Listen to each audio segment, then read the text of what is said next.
Saudara-saudari yang terkasih, pada hari Maria menerima kabar sukacita yang pada tahun ini dirayakan tanggal 8 April, bersama Bapak Kardinal Ignatius Suharyo, saya ingin menyampaikan kabar gembira bahwa Sri Paus Fransiskus sungguh berencana mengunjungi Indonesia pada tanggal 3-6 September 2024.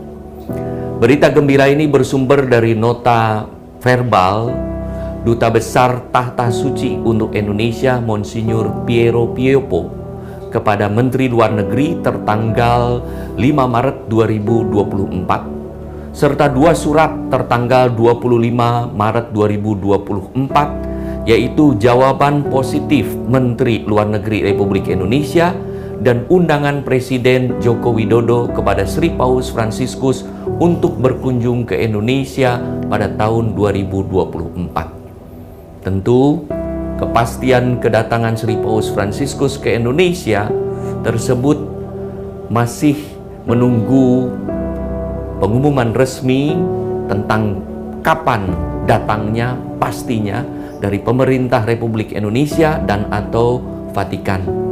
Untuk itu, sebelum ada pengumuman resmi kepastian kedatangan dari pemerintah Republik Indonesia dan Vatikan, rencana kedatangan Bapak Suci Fransiskus tersebut masih bersifat tentatif.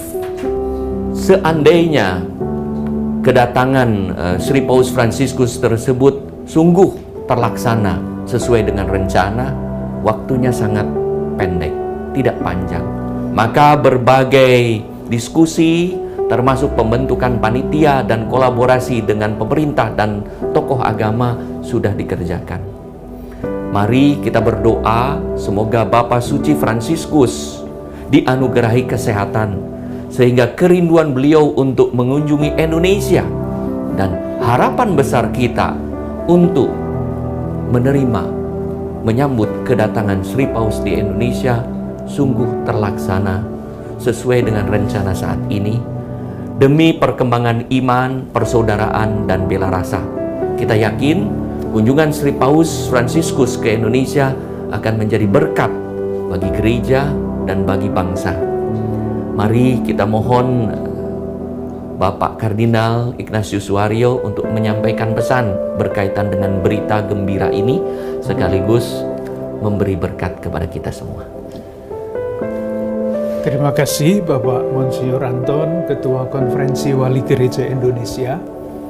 Seperti kita semua tahu, sebetulnya rencana kedatangan Paus Fransiskus itu sudah terjadi pada tahun 2020. Tetapi karena datangnya COVID, kunjungan itu ditunda.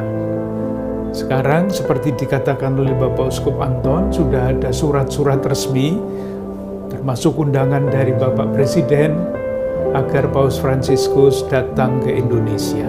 Kita bersyukur. Yang kedua, sejauh kami dengar, kunjungan Paus Fransiskus ini tidak hanya untuk Indonesia, tetapi perjalanan panjang. Dari Indonesia akan ke Papua New Guinea, akan ke Timor Leste, akan ke Singapura, dan kemungkinan juga akan ke Vietnam. Rasa-rasanya belum pernah ada kunjungan yang meliputi 5 negara yang jauhnya seperti kita ini. Kita doakan agar Paus Fransiskus dikaruniai kesehatan yang memadai untuk menjalankan misi itu. Yang ketiga, melihat perkembangan atau rencana perjalanan seperti itu, kita bisa membayangkan bahwa Paus Fransiskus tidak akan leluasa mempunyai waktu untuk kunjungan ke Indonesia. Oleh karena itu, kita bersyukur, tetapi kita juga mesti siap untuk menerima kenyataan bahwa Paus Fransiskus usianya sudah banyak, rencananya panjang, maka pasti umat Katolik di Indonesia ataupun saudara-saudara kita dalam konteks lintas agama yang bisa membayangkan macam-macam acara, nanti kalau tidak kesampaian kita bisa memahami. Umat Katolik sendiri di seluruh Indonesia pasti ingin satu persatu berjabatan tangan dengan Paus, tetapi kita semua tahu itu yang tidak mungkin. Yang keempat, kita boleh yakin juga bahwa kunjungan ini dalam arti tertentu sangat historis. Karena apa?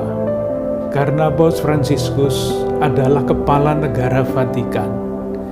Dan dalam sejarah bangsa kita, Vatikan adalah salah satu dari beberapa negara yang pertama-tama mengakui kemerdekaan Indonesia. Dan pada tahun 1947 sudah ada perwakilan Vatikan di Indonesia ini.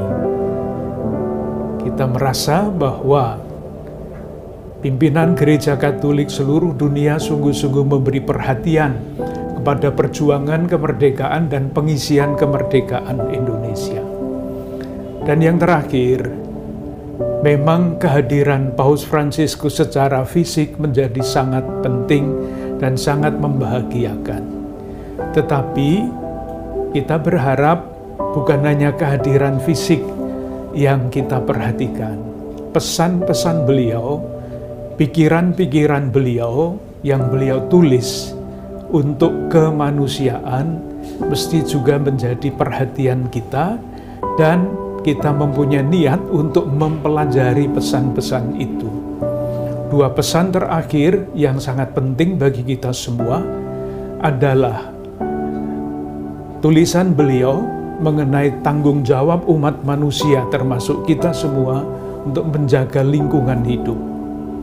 Dan yang kedua, yang terakhir dengan judul Fratelli Tutti, artinya kita semua adalah saudara. Suatu gagasan yang sangat cemerlang, bukan dalam arti hebat-hebat, tetapi menjadi sangat penting untuk sejarah umat manusia pada zaman kita ini. Mari kita sambut kedatangan Paus dalam rencana-rencana yang sudah diceritakan oleh Bapak Uskup Anton.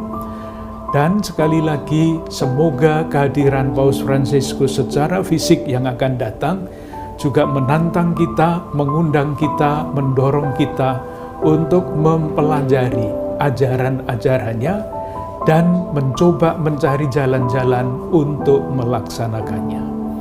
Semoga rencana yang bagus ini sungguh-sungguh menjadi berkat bagi kita semua dan kita jadikan pujian kemuliaan bagi Tuhan.